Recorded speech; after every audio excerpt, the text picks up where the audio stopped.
Hi everyone, so today we're going to be reading The Three Little Aliens and the Big Bad Robot. Does this remind you of any other story that we've been reading? What do you notice? What do you notice on the cover? What do you see over here? There are three aliens, and what do you think this is? Think about the title that I read you. What do you think this is? Maybe it's the Big Bad Robot. Did we read about something else that was big and bad? Do you think maybe this story is a little bit like the Three Little Pigs? But what might be different about it? We talked about setting. What do you think the setting of this might be if there's aliens? What's some place that we learned about last week? What place did we learn about? Outer space. So you think maybe the setting of this story might be outer space? Should we find out? So this is The Three Little Aliens and the Big Bad Robot by Margaret McNamara and Mark Fearing. So let's see. What do you see here? What do you notice? The planets. Do you remember how many planets there are? Should we count them? 1, 2, 3, 4, 5, 6, 7, 8. We have 8 planets. So what do we think the setting of this story is? Is it in outer space? Is it our solar system? You're right. So let's see what's going to happen to these three little aliens. Once there was a mama alien who had 3 little aliens. They were called Bork, Gork, and Niklowitz. Bork, Gork, and Niklowitz grew up in an old-fashioned house in a snug, cozy crater on a tiny little planet. As the eons passed, their house got too crowded.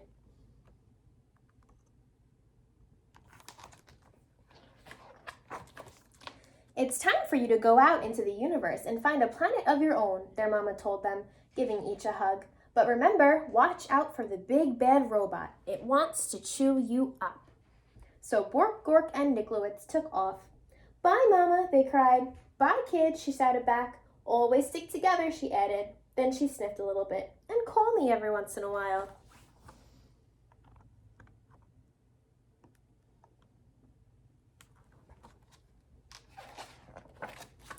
The 3 little aliens traveled far and fast. There's a cute planet, said Bork. Too hot, said Niklowitz. How about that one, asked Gork. Too crowded, replied Niklowitz. What planet is this? Whose planet is that? It's Earth, it's our planet, so why might it be too crowded? Who lives there? We do. They darted around a meteor. Are we there yet? Asked Bork. Just past the next bend, a big planet swirling with dust loomed into view. Bork spotted a shiny space rover zipping around its mountains and plains. Awesome, she said. I'm going to live in that. Ma said to stick together, called Niklowitz, but Bork had already zipped too far away to hear. So she's going to stay on planet Mars. Niklowitz and Gork traveled on. Niklowitz didn't like the looks of the next planet either. Nowhere to breathe, he gasped. Picky, picky, Gork said. Then, just ahead, he spied a giant planet with huge golden rings around it. Do you remember the name of this planet? Which planet had the rings? Saturn. He jumped on a passing satellite and caught a ride on a ring. Whee! He squealed. This is what I call home. We can't live on a ring that goes around in circles, yelled Niklowitz. We'll get dizzy. But Gork wasn't paying any attention.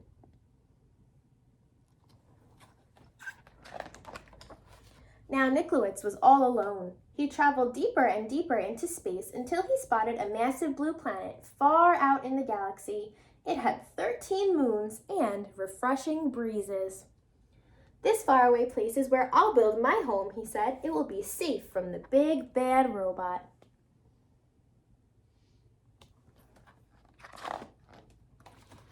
Niklowitz found everything he needed to make sturdy walls. He gathered stardust to keep his home bright and found solar panels to keep it warm. Then he grabbed a tall, shiny telescope. "This'll do for a chimney," he said, though no one heard him. Rock by rock and row by row, Niklowitz built the perfect house. When he was finished, he sat down and locked the door. His house was not very zippy or cool, but it was very safe. And there was room enough for all 3 little aliens. "I hope they come to visit soon," said Niklowitz. So what do you notice is different about his house than his friend's house? What do you notice? Then one galactic dawn, there was a rumbling in the universe. Greep boink meep beedly deep dirk oop. Who is it? Who is that? It was the big bad robot. So we have another character to talk about. Bork was so busy on her swirly red planet that she couldn't hear the robot's call. She didn't feel its giant footsteps as it leapt from star to star, and she didn't see the robot until it was right in front of her rover. What do you think is going to happen? Let's make a prediction. Talk about it with your families. What do you think? Little alien, bleeped the robot. Pull over, pull over. Not by the wheels of my trusty space rover, cried Bork bravely. Then I'll crack and I'll smack and I'll whack your house down, meeped the robot. What does that remind you of? Who does the bad robot sound like? And just like that, the robot cracked and smacked and whacked Bork's shiny rover into 100 pieces. Greep boink meep peedly deep dirk oop. As fast as the speed of sound, Bork jetted away. The robot chased close behind her. Just as the robot was about to eat her up, she spotted Gork's satellite house. "Gork, Gork, help me," she cried. So was her rover a strong house or a weak house? It was a weak house. But Gork was having so much fun surfing on the rings of his giant planet that he didn't hear Bork's cries. He didn't see the robot chomping on comments and ripping open black holes until the big bad robot caught Gork's satellite in his huge metal claw. Little alien, it brinked, "come out of hiding." "Not by the orbit of this ring I'm riding," cried Gork stoutly. "Then I will shatter and clatter and scatter your house down," grinked the robot. So what do you think is going to happen? Is the robot going to crush his house too? Let's see. And before Gork could fly beneath the radar, the robot clattered and scattered and shattered Gork's satellite into 1,000 pieces. Greep boink ork meep deep beep beep beep. Gork barely escaped. "Over here," called Bork. "Stick together." At the speed of light, Bork and Gork blasted out into space, with the big bad robot getting closer all the time. "Where can we hide?" asked Gork. "Let's find Niklowitz," asked Bork. "He'll know what to do." So what do you notice about Bork and Gork's names? What do they sound like? Let's try and say them together. Bork, Gork. What do you notice? They rhyme. Niklowitz had heard the robots' roar. He had seen what was going on with his brother and sister through his telescope, and he was ready. He flashed his solar panels halfway across the universe. "There he is," cried Bork and Gork, and they zoomed to Niklowitz's house as fast as a hurtling asteroid. "Get inside," cried Niklowitz. "No time to waste."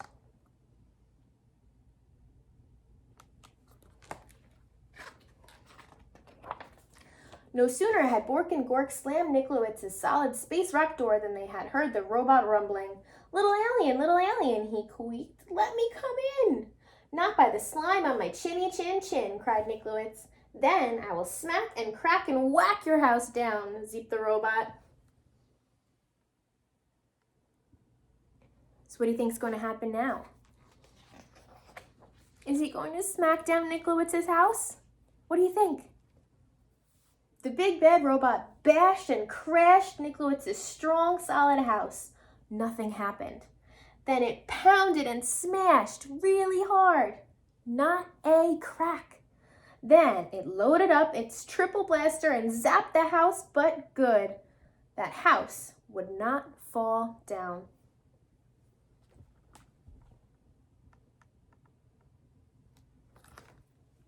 So the robot forced its way into the little alien's house, right down the chimney. The aliens covered their ears and waited for the robot to chomp them up. So was his house strong or was it weak? It was strong. What do you think is going to happen now? Think back to the three little pigs. What do we think might happen? But halfway down the telescope, that robot got stuck tight. It strained and it struggled. It moaned and it groaned. Nikolawitz's house shook and shuddered, but did it fall down? It did not. The robot gave one more mighty cry and burst into 1,000,000 pieces. Cool, said Bork. Awesome, said Gork. Just as I planned, said Nikolowitz. There's just one thing missing. How do you think they're feeling? Look at their faces. I think they're feeling pretty happy. Phone home, said Gork. So Nikolowitz did. Ma, he said, we have the coziest house in the galaxy. Won't you come tuck us in? And she did. The end. So I'd love to hear what you noticed during this story. What were some similarities and differences between this version of the story and the regular book of the Three Little Pigs? What was the same and what was different? Maybe you could leave some ideas in the comments below.